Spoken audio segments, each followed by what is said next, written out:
some force is acting on that particular direction, let's say that is vector A, and another vector, let's say vector B, is acting in another direction. Root of a square plus b square plus 2ab cos theta is nothing but the application of parallelogram law of vector addition.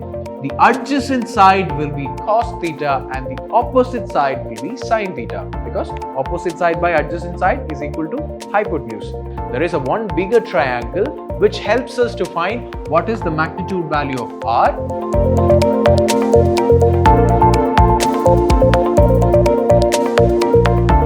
Hey all, I'm Hari Krishnan from the Department of Physics, Vidhyaashram PU College, the Temple of Excellence, and we were discussing about motion in a plane. So without further ado, let's see what motion in a plane holds for us today. So actually in the previous classes, we learned about vector components and vector resolution. That is how we can write down vectors in terms of its component elements. That is, if there was a vector A, we learned how we can write it down as AX plus AY plus AZ, or simply in terms of I cap, J cap and K caps. Now, what if a question is being asked in order to find the unit vector and the magnitude of a particular vector, then how will you do it? That's step number 1.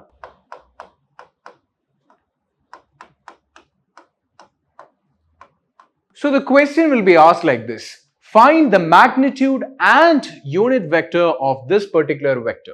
That is, if vector A is given like this, you have to find out what is magnitude of vector A, that is 1, and you also have to find out what is A caps, that is unit vector A. So how do we find it? So we do know that in order to find out magnitude of this particular vector, we have to take the square root, square these quantities individually and add them together. So it will be like 3 square plus 4 square plus minus 12 whole square. So minus 12 whole square. So it will be equal to 3 square is 9 plus 4 into 4 is 16 plus this is 12 square is 144. So the net answer will be equal to 25 plus 144 root 169.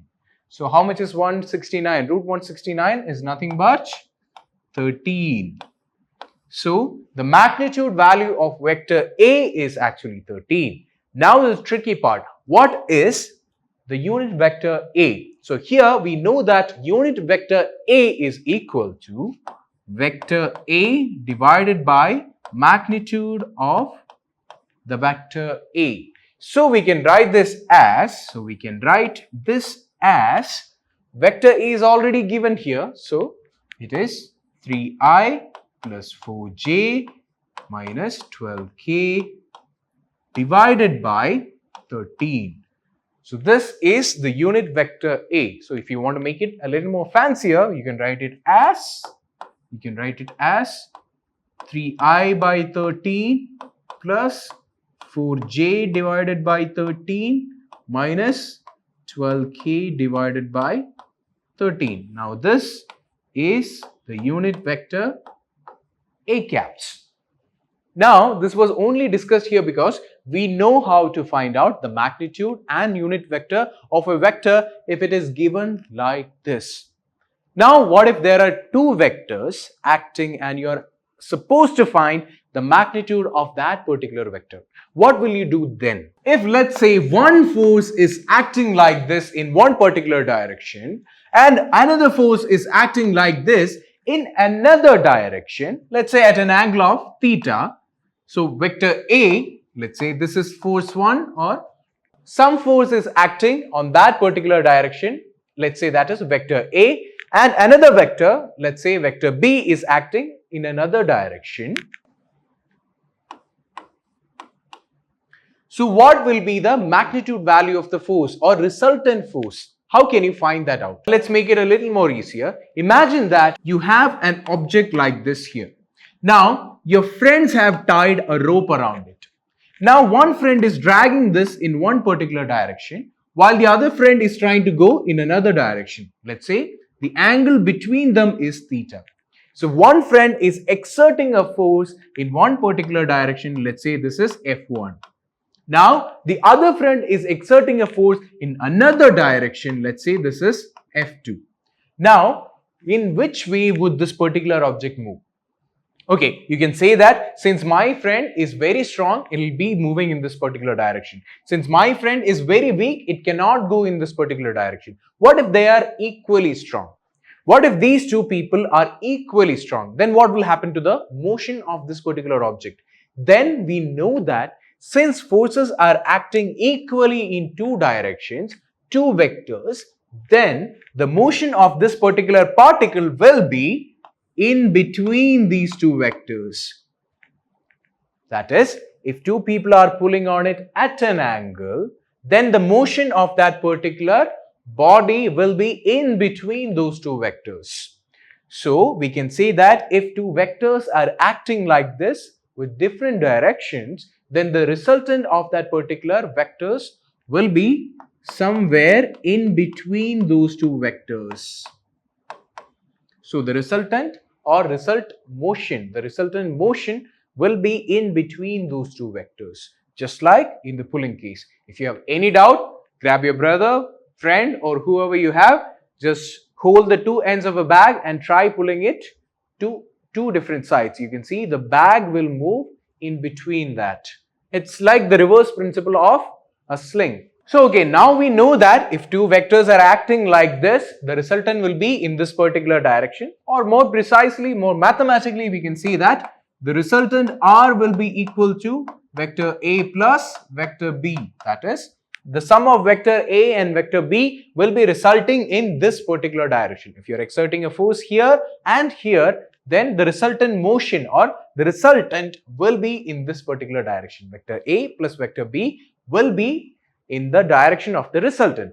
So how can you add up these two quantities? If two vectors are acting at a particular angle, then how can you add up these particular vectors? You cannot add up as scalars. If this is 5 Newton and 3 Newton, you cannot go ahead and add these together and say it is 8 Newtons, because they have different directions and they are vector quantities. Vector quantities can only be added vectorially. So how can we find out the resultant of this particular vector or the magnitude value of that particular resultant? How can we find that out? So in order to find out the resultant of this particular vector or the magnitude value of that particular resultant, we obviously know the direction, but we have to know what is the magnitude value of that particular vector. Then we can say that the magnitude value of the resultant is given by this particular relation, that is a square plus b square plus 2ab cos theta. Now, from where did this equation come from? Why is it there? And how can we use it? Everything will be discussed very shortly. But for now, just know that in order to add or find out the resultant magnitude value of the resultant vector, if two vectors are acting at an angle, then we can use this particular formula. And this particular formula will give you the magnitude value of the resultant. So, in this particular case, A and B are the two vectors acting and theta is the angle between those two vectors. So, you square and add them together, that is a square plus b square plus 2 times vector A into vector B times cos of the angle between those two vectors will give you the resultant magnitude of that particular vector.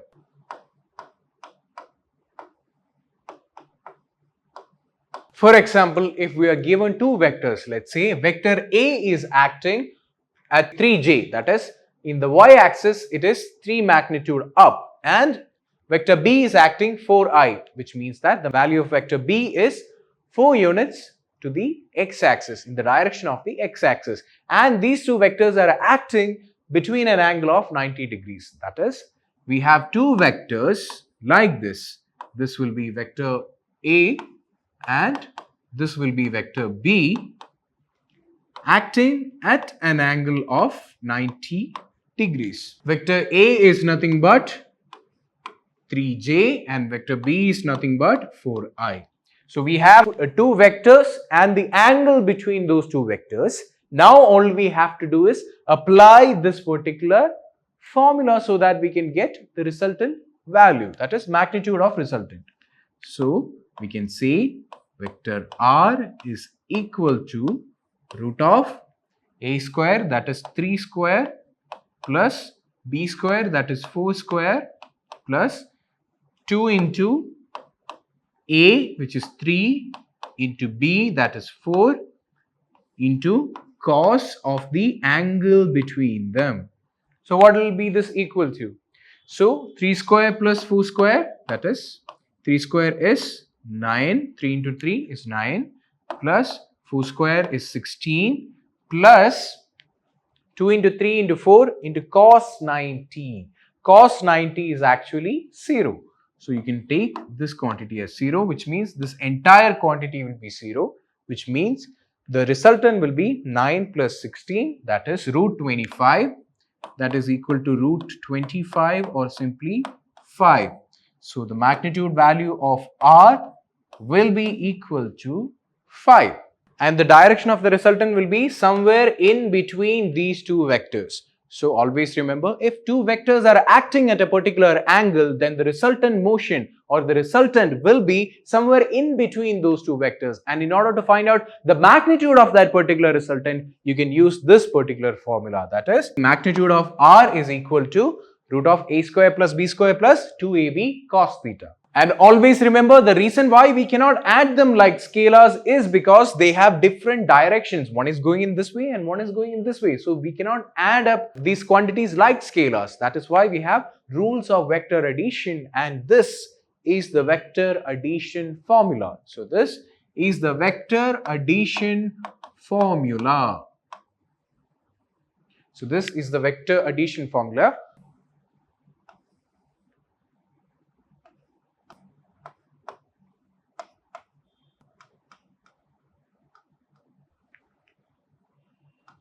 So we just learned the vector addition formula, and you might have a doubt, where did this particular formula come from? From where did this particular equation come from? And the answer for that lies in the derivation of parallelogram law of vector addition. That is, we already learned what was parallelogram law of vector addition. That is, if two vectors from a common starting point can be represented as the two sides of a parallelogram, then the resultant will be the diagonal in between, that is the diagonal drawn in between those two vectors will give you the resultant. So this will be the resultant. So in order to find out this resultant also, we can use the same formula, that is, two vectors are acting at an angle theta, which means that the equation that we just used, that is the law of vector addition, that is the equation of vector addition we just found out, that is root of a square plus b square plus 2ab cos theta, is nothing but the application of parallelogram law of vector addition. So from where did we get that particular equation in order to apply to this parallelogram law of vector addition? From where did we get the equation in order to find out the magnitude value of this particular diagonal? So what I'm going to do is that first I'm going to consider this particular figure. There are two vectors, vector A and vector B, acting at an angle theta in between them, and R is the resultant vector in between, that is the diagonal is R. Now what I'm going to do in order to find out the magnitude value of R is that I'm going to extrapolate, that is draw this particular line a little more like this. I'm going to draw from the top to bottom one more line. That is, I'm going to extend this line like this so that I get a triangle like this. So what is so special about this particular triangle? One thing really special about this particular triangle is that this angle is 90 degrees. So it is a right angle triangle. What is so special about that? We don't know anything about this particular triangle. We also know one more thing. Since this is a straight line, remember, since this is a straight line and these are parallel lines cutting, that is a straight line and two parallel cuts, which means that If this angle is theta, automatically the other angle is also theta. So if this particular angle, the angle between vector A and vector B is theta, then automatically this angle will also be theta. So let's name this particular parallelogram. Let's say this is P, Q, let's say this is O, and let's say this is C and D. C and D. Then we can say that triangle DOQ is a right angle triangle with angle QDO being theta. Why is it theta? Because angle CPD is also theta. Since this is a parallel line cutting a straight line, the angle between them will also be very same. Now, why did I just do that? Why did I make a bigger line like this, make a smaller right angle triangle like this? Why did I do that? I don't even know the length of that particular triangle. Then why I did that? I did that because now I have a bigger triangle like this. I have a bigger right angle triangle like this. That is, it is P, Q and O. I have a big right angle triangle PQO. And the important thing I have to notice here is that the hypotenuse of that particular triangle gives me the resultant. So if I take this particular triangle, the hypotenuse will give me the resultant force. So in order to find out the resultant, I made this change. So how do I find out this particular resultant? So we know that according to Pythagorean theorem, in order to find out the hypotenuse, we only need to know the base and altitude. But the slight problem is that I don't know what this particular distance is. That is, I know that from P to D it is vector A. The magnitude of vector A is the length of P to D. But I don't know what is the length from D to O. It is an unknown quantity. So because of that particular reason, I am taking it as X. And now again there is one more problem. I don't know what is the height, that is Q to O. I don't know what is the height. So since that is also a problem, I am taking it as Y. So this particular height I don't know, I am taking it as Y. This particular length I don't know, I am taking it as X. So I need to know what is this particular X in order to find out what is R. So that is an absolute necessity in this particular situation. I need to know what is X. So might as well find what is Y. So here I know that the length A added together with the unknown distance X will give me the base of my triangle. So this together will be A plus X. And now I also need to know what is the altitude here. So I don't know it. I'm taking it as Y. So I know that base square plus altitude square will give me hypotenuse squared. So our next objective is to find out what is X and what is Y. So we can solve this particular equation and get our R. So in order to get that particular X value and Y value, I'm going to use trigonometric functions. So here I know that this angle is theta, which means that the adjacent side will be cos theta and the opposite side will be sin theta, because opposite side by adjacent side is equal to hypotenuse, or simply adjacent side is cos theta. So cos theta is equal to adjacent side by hypotenuse. Adjacent side is X and hypotenuse is nothing but this particular distance. Now what is that particular distance? That is, in the smaller triangle, that is in the smaller right triangle where this is the case, what is this particular length? That is, what is the hypotenuse? Again, it's a parallelogram, which means this side and this side will be equal. So if CP is equal to vector B, then we can say QD is also equal to vector B, which means this unknown side will be equal to vector B. So we can simply write it as vector B. I'm just writing it as vector B. So we can say B cos theta will be equal to B cos theta will be equal to X. There is no confusion.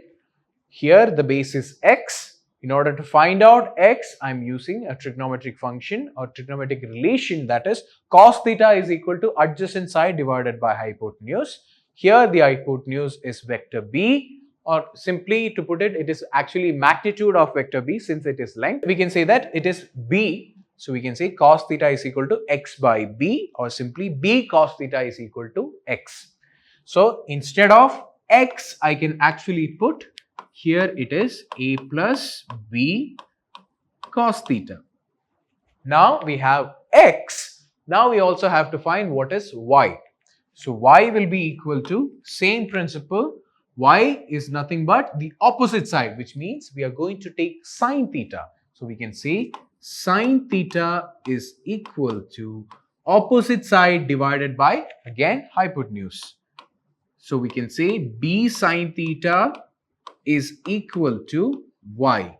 So we also have the unknown side, which is b sine theta. So y is nothing but b sine theta. So that is why we actually drew a smaller triangle here, so that we can find the unknown distance x and the altitude of this particular right triangle, that is y. So now we got x as b cos theta and y as b sine theta. Using this particular relation, now we can find what is the magnitude value of r, or simply the hypotenuse of my bigger right angle triangle. So again, in order to find r, we know that r square is equal to altitude square plus base square, or simply it is a plus b cos theta whole square plus b sine theta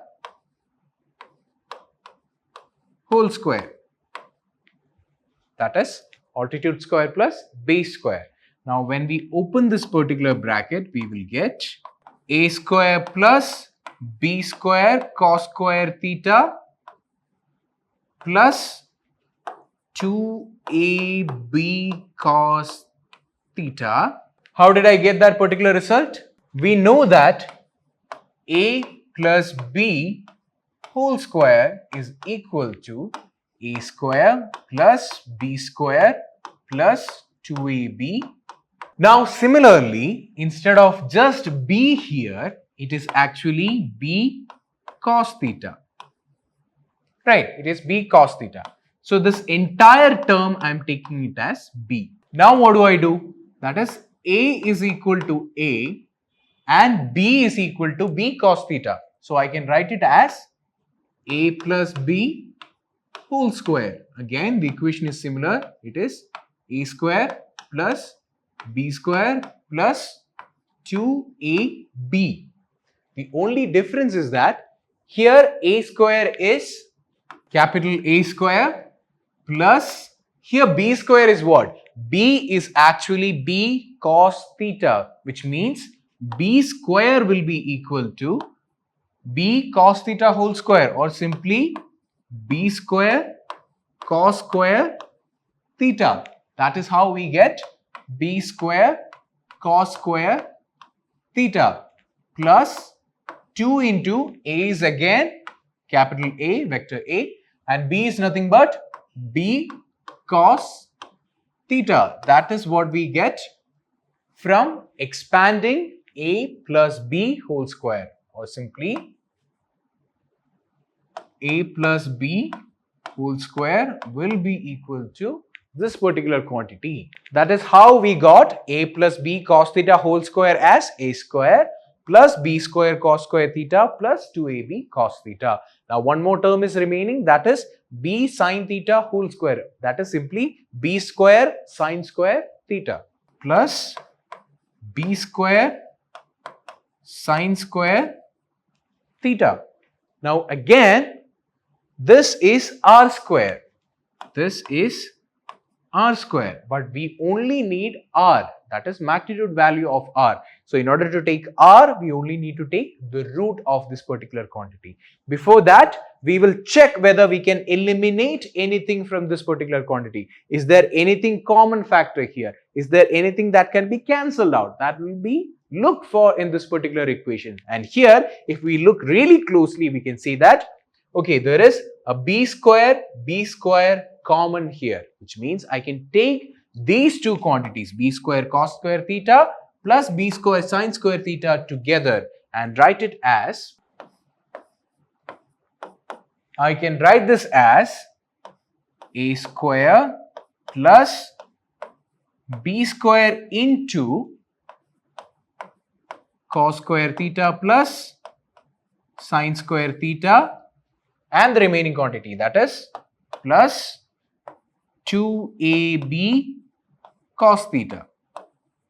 Now we already know one thing, that is cos square theta plus sin square theta is actually equal to 1. You have studied that in your trigonometry lessons. So cos square theta plus sin square theta is actually equal to 1, which means this particular equation now will become r square is equal to a square plus b square plus 2ab cos theta. Or simply we can say that r will be equal to root of a square plus b square plus 2ab cos theta. Now we have the magnitude value of r. That is where we get the vector addition formula, and this is how we obtain that. That is, if two vectors are acting at two particular directions with theta being the angle between them, then we can say that the resultant can be obtained through this particular vector addition formula. That is, the magnitude value of resultant can be obtained through this particular formula. And in order to obtain that particular equation, what we did was we extrapolated the baseline forward and we drew a line downwards so that it made a right angle triangle. We considered the two triangles. There is a one bigger triangle which helps us to find what is the magnitude value of r, and there is a smaller right angle triangle which helps us to find the unknown quantity x and the altitude of the bigger right angle triangle. So we used trigonometric relations and found out that x was nothing but b cos theta. So we got this length as a plus b cos theta. And then we found out what was the altitude. Altitude was nothing but b sin theta, because the adjacent side next to that particular angle is cos theta and the opposite side is sin theta. So we can say clearly that it is base will be b cos theta and the altitude will be b sin theta. Then we got the bigger right angle triangle, everything we need in order to find magnitude value of the hypotenuse or the value of hypotenuse, which is vector r. So we applied that. Then we did some shaping around, that is, we brought in together similar quantities. Here in b square cos square theta and b square sin square theta, b square was common. So we took it outside, brought in together the cos square and sin square. So we knew that cos square theta plus sin square theta is actually equal to 1. Wrote down the remaining parts as a square plus b square plus 2ab cos theta.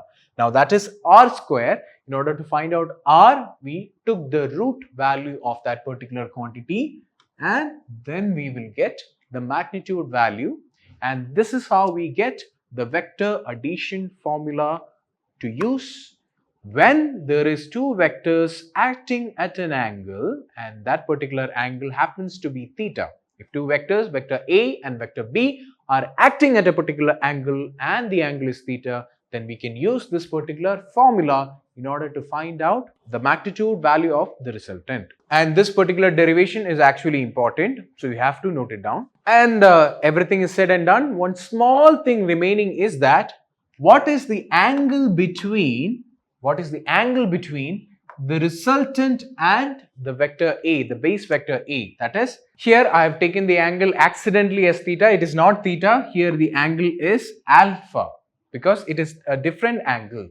Theta is the angle between vector A and vector B, but the angle between the resultant and the base vector, the base and the resultant, is actually a different angle, and it can be alpha, beta, gamma, any angle you choose. It is not same as the angle between vector A and vector B. Please make a note of that. It is not theta, it is actually alpha.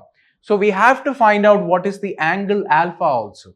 because we can use it later in numerical problems. How do we find out what is the angle alpha?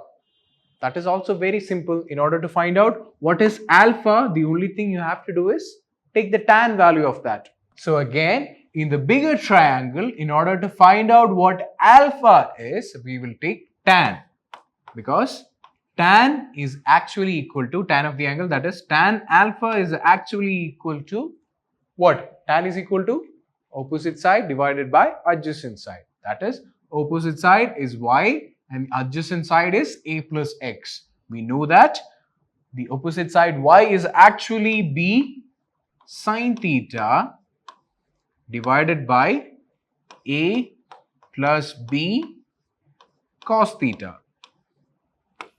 So, in order to find what is the angle between the resultant and the base vector, we can use this particular equation, that is tan alpha is equal to opposite side divided by adjacent side. This particularly becomes useful when there is a specifically related problem. Always remember, tan alpha will be equal to opposite side divided by adjacent side.